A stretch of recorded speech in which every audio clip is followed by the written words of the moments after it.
I, Clara, 23 female, have been friends with Marie, 22 female, and Jessica, 23 female, since middle school. We all work at the same big box retail store and we've all worked our way up to being department managers. We see each other almost every day and share many personal details of our lives, including discussing bills and budgeting. I live with my parents, Marie lives in her grandma's basement, and we thought Jessica still lived in her grandma's old trailer, which is the reason she gave for never having people over. Recently, there was some local drama and the land for Jessica's whole trailer park was abruptly sold to a corporation, which meant that everybody's leases were up in the air. We told Jessica that she could stay with us for a while if the corporation kicked her out. She said she appreciated it, but everything would be okay. Marie's uncle is a lawyer and swooped in to get everyone in the trailer park together for a case. Still, when Marie asked him how it was going and about Jessica, he said he didn't know who that was. So I did a public records search and discovered that Jessica had bought a $250,000 house and land outright 6 months ago. After we asked, semi-jokingly, if she was a drug dealer, Jessica admitted that she won about $700,000 gambling 2 years ago and she didn't want to tell anyone. Marie and I were upset and I told her that she not only let us worry about her living situation, but that we commiserated with her about everything from our tyres going bald to couponing for food to fighting hospitals about medical bills that weren't right. She countered and said that she's not set for life or a millionaire and that I shouldn't be looking her up online anyway and being nosy. Am I the idiot? Edit, I don't want her money and have not asked her for money. At the same time, I told her I didn't like that she commiserated with Marie and me about things like, for example, finding a quarter behind the vending machine, being stressed about a medical bill, or waiting just a little longer to get new tyres because ours are bald when she knew she was flush with cash and Marie and I thought we were all in the same boat. I'm mad and jealous my friend is doing better than I am. I invaded her privacy and involved myself in something that had nothing to do with me. How am I the idiot? Seriously, get a clue. You are the idiot for searching for your friend, thinking it's any of your business to confront her about her finances and not accepting her explanation. You're not being a good friend. Yeah, what kind of friend immediately tries to search public records for information instead of just asking, "Hey, aren't you in the lawsuit thing that Marie's uncle is doing for the trailer park?" Hopefully she's broken off this relationship. If I were Jessica, I'd feel really violated by that. That was next level snooping. She doesn't have to justify herself to you. Other people's finances are not your concern. She knew her having money would change you all, which it did, so she kept the money secret. Yep, sounds like Jessica picked up on your intrusive nature and decided not to tell you about her good fortune with the winnings. OP, your entire issue is that your good, lifelong friend listened to you talk about money problems, and if you'd known she had money, you would have excluded her from these conversations.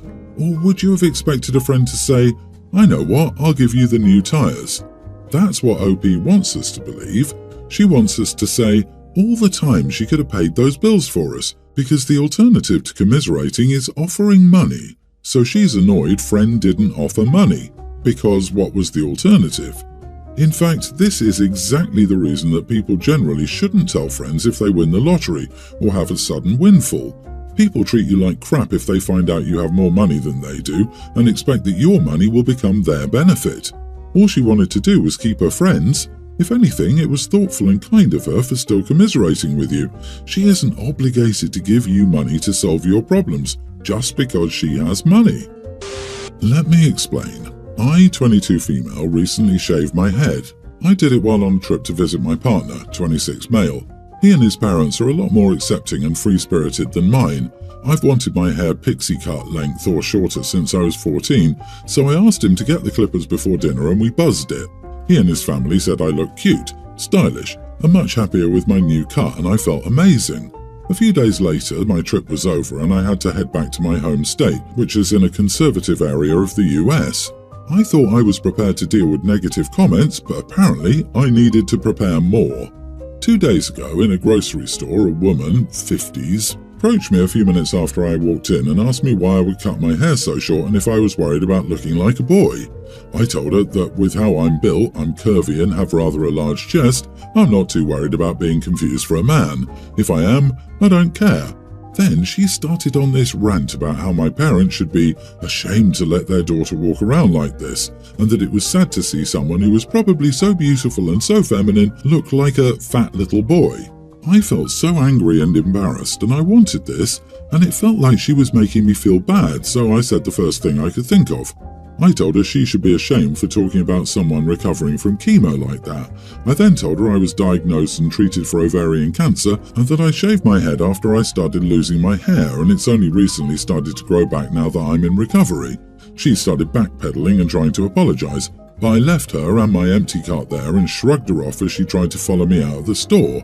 I told one of my roommates about the incident, but she thinks I'm not an idiot because the lady started it. I still feel really bad though. Am I the idiot here? Edit, I just want to clarify that this was a pressured, spur-of-the-moment response. I didn't and have never planned to lie to justify my haircut to people, and regardless of the outcome here, I don't ever want to do this again. I don't like lying. It makes me feel awful to lie, regardless of any proposed justification. Not the idiot at all. This was not an ongoing lie to get sympathy. This was a clapback for a judgmental woman who would not stop for any other reason. This woman doesn't know you, and it's not going to impact anything major by saying that. She deserved to be put in her place and be taught to think twice about what she was saying. She deserves the lesson. I love that you were brave enough to shave your head. What a fun thing to do. As someone who just finished cancer treatment, I applaud your answer.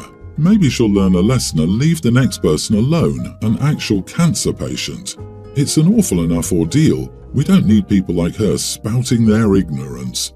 Thank you. I disagree. Everyone keeps saying you taught her a lesson, but not the right lesson. You didn't teach her it's okay for women to have control of their bodies and their hair. You taught her to pity women with bald heads in case they're sick. She'll find other reasons to run her mouth. Piercings, exposed bellies, too fat, too skinny, too much makeup, sloppy hair, short hair that isn't an obvious buzz cut that won't immediately be connected to chemo, dyed hair, tattoos. OP did nothing good here. She should have gone security or just told her to get the heck out. My fiancée, 31 female, and I, 33 male, have been together for about 5 years. We have a toddler son and another baby on the way. Last year, my fiancée quit her job as an attorney to be a stay-at-home mom. We talked extensively about this decision and agreed that having her home with our kids is important to us. I'm currently footing all of the bills for the family, giving her cash for personal expenses and access to my credit cards for family expenses. To provide a little background, we're moving into a bigger house to accommodate the new baby. In addition, last year, I bought my fiancée a new car that I pay for, monthly payment, insurance, gas, etc., since again she doesn't work. The new house is twice as big as our old house and significantly more expensive, which I'm also paying for. I own my own business and make 6 figures, so I do well for myself. However, I'm not made of money, and my fiancée's spending habits have been a point of contention lately. Yesterday I gave her $500 because she said she needed some money to run errands and have some spending money for the weekend. This morning she said she was running to the grocery store to pick up a few things we needed. When she came home, she not only had a ton of grocery bags, but she also had a shopping bag from a higher-end retail store. When I asked her about the shopping bag, she said she stopped at the mall to buy a birthday gift for her sister. She then told me that she needed more cash because she'd spent most of the $500 I just gave her. I asked how she spent $500 since last night, and she said the gift she bought for her sister was a little over $250. When I heard this, I asked her what she was thinking and why she thought it was okay to spend that much money on a birthday gift for her sister without consulting me first. She blew up at me and accused me of being financially controlling, and said that if she's going to be required to ask my approval to buy things, then she'll just get a job when the new baby was born. We'll put the kids in daycare so she can make money and spend what she wants. I told her that she was ridiculous. It's not like I make her ask permission to buy every little thing. Still, I feel that we should discuss one-off purchases like an expensive birthday gift together since only one of us is working. We're also in the middle of buying an expensive house. Am I being unreasonable here? I asked her why she thought spending that much money without consulting me first was okay. Oh, it certainly does sound like she needs your permission. You are the idiot. Your entire story is about your money and what you want to buy. Your fiancée is not sitting on her butt eating bonbons. She's running a household, caring for a toddler, and gestating a human being. And she's right, she can get a job, and you can have separate finances. It doesn't sound like your fiancée has a huge spending habit. She spent $250 on a birthday present for her sister. You've gone out of your way to tell us how you make six figures, are building a house and just bought her a new car, but you want to have a massive argument because your fiancé is buying a birthday present for her sister? She's right. If money is such a massive concern, then she should be working and contributing financially. But if it's not, then why are you making such a big deal over $250? OP, would you ask her permission before buying a $250 gift for a family member? All of the labor she does has a monetary value, conservatively of $180,000 a year, which doesn't account for the intrinsic value to children's development that a loving, engaged parent as a full-time caregiver brings. You're acting like a misogynist. You're being unbelievably superior and arrogant. Your contribution does not surpass hers, and frankly, you'll be lucky if she doesn't leave you and return to being an attorney. She deserves to be treated better. I, a teen female, am the oldest of my siblings and step-siblings. They're all aged tween and under. Sometimes I have to babysit, and I don't really mind because there are only 6 of them and I get paid well. Today was one of those days. My mom and stepdad went out on a date night and I had to babysit from 5 p.m. to 11 p.m. That meant cooking supper for them. My mom had told me to make spaghetti and garlic bread because it's fast and they all like it, so I did. But when I served it to the kids, Tia, pre-tween female, decided she didn't like it. She's always a picky eater, but spaghetti was one of her favourites, so I assumed she was just in one of her moods to be difficult. I told her to try 7 bites. It usually works, but she didn't. She screamed that she wanted pizza, but I told her no. Tia kept whining, so I offered to make her a sandwich instead, but she insisted on pizza. The other kids were eating it fine, and when I tasted it later, it tasted like usual, so it's not my cooking skills she didn't like because she's had my spaghetti before. She kept being moody and refusing to eat the spaghetti. She didn't answer me when I asked her why, and she sat there crying after everyone finished. I made her a sandwich I knew she liked so she wouldn't starve, but she pushed it away and kept demanding pizza. Finally, I told her I wouldn't make an entire pizza from scratch and she had to either eat spaghetti or a sandwich. She just kept whining. She was still moody when my parents got home. We have no school tomorrow, so we're allowed to stay up as long as we like, and told them why. My stepdad said I should have just humoured her and gotten her to eat faster. She would have eaten a mini pizza on bread if it had come to that, but I should have made what she liked so she'd stop whining because now they have to deal with it too. I told him I didn't know she wanted a mini pizza, but he told me I saw her eating them all the time and should have known. My mom took his side and said I should be more mindful and all this chaos could have been avoided. So, am I the idiot for not making her what she wanted and making her sulk for hours? Not the idiot because your little sister had a tantrum. You made the meal your mother told you to, and you even offered her a sandwich. She's old enough to understand no. Your parents don't get to blame you and complain that now they have to deal with it too. They're the parents, and they should be dealing with it, but not by blaming you. By the way, 6 kids to babysit is a lot, and I hope you're getting paid accordingly. Look up typical hourly pay for this where you live. 6 kids at once is a number that professionals would be worried by. That's a lot, and they're appropriately paid for their work. Opie is a teen, only 5 years older than the oldest she was looking after, and most definitely not trained. She did well under the circumstances. Also, cooking for that many people is a task. Your mom and stepdad should have backed you and told your sister off for being so difficult. They're just reinforcing the idea that she can, on a whim, decide she doesn't want to eat something and make a fuss until she gets her own way. Sorry, but that's pretty poor parenting. Wonder if stepdad always gives in and mom just goes along with him to keep the peace. For real, if I'm cooking for 6 people, they do not get substitutions, and I can barely provide napkins. Pre-tween is old enough to describe the type of pizza she wanted or even say, I want a mini pizza. She didn't do either and just threw a fit. There's no chance in the world that OP is getting paid accordingly. I can bet that she's paid something like $20 for the night and a you should be grateful lecture. My sister-in-law Tara, 19, had a rocky first year of college at a prestigious school 6 hours from her hometown. It was her first time for many things like drinking, seriously dating, and managing her own time. She audited a course where it became apparent that she'd fail otherwise and wanted to retake it over the summer.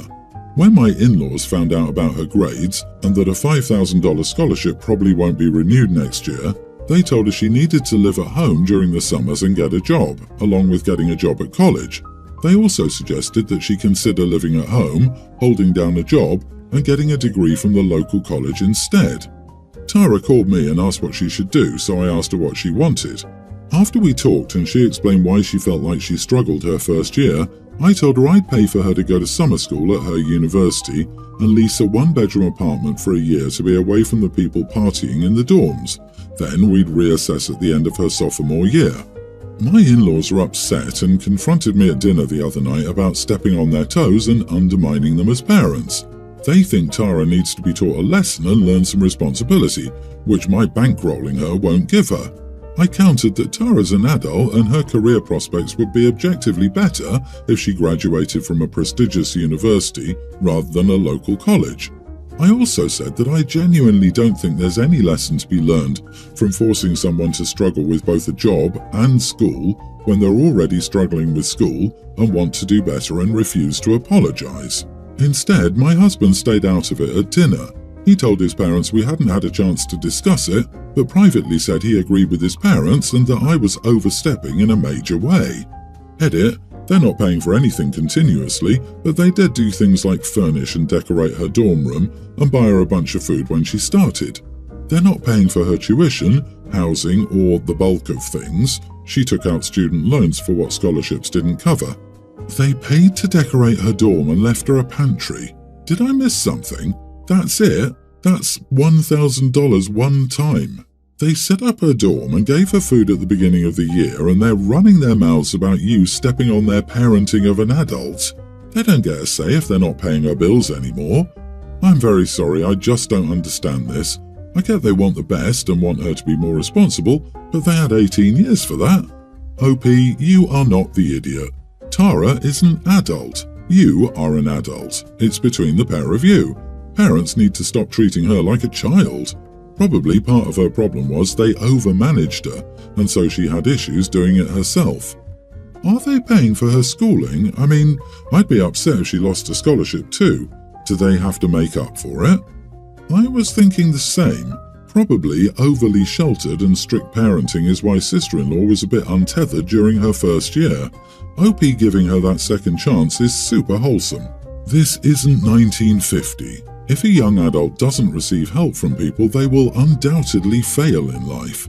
Teaching independence by offering no financial help and saying get a job might have worked 50 years ago.